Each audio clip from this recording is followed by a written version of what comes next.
Hello everyone, আশা করি আপনারা সবাই খুব ভালো আছেন। তো আজকে আমি মেয়েদেরকে নিয়ে একটা ছোট্ট গল্প বলবো।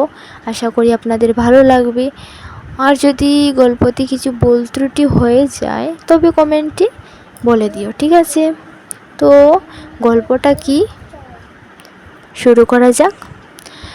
দেখো, কি অদ্ভুত এই পৃথিবীর মানুষগুলো, তাই না?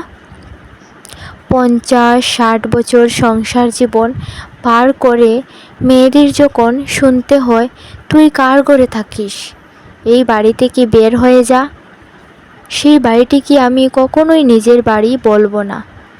সেই ঘরে মেয়েরা যায় ভাড়াটিয়া হয়ে।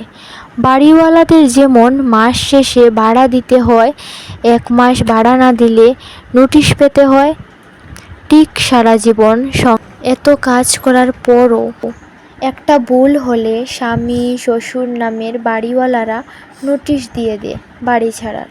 তাই প্রতিটি মেয়ের বাবার উচিত মেয়েদের জন্য যৌতুক টাকা ফার্নিচারের ব্যবস্থা না করে একটি ঘরের ব্যবস্থা করে রাখা। একটি ঘর প্রয়োজন প্রতিটি মেয়ের, যে ঘরে থাকবে না বেরিয়ে যাওয়ার ভয়, থাকবে না টেনশন বের করে দিলে কোথায় যাবে কী করবে। তাই ছেলেদের পাশাপাশি মেয়েদেরকেও একটি ঘর দিন। একটি ঘর প্রতিটি মায়ের এবং প্রতিটি মেয়ের আমার মনে হয় খুব প্রয়োজন। দেখুন বন্ধুগণ, এখানে আমার এবং আপনার কথা বলছি না, এখানে অনেক হাজার মানুষ আছে যাদের খুব প্রয়োজন।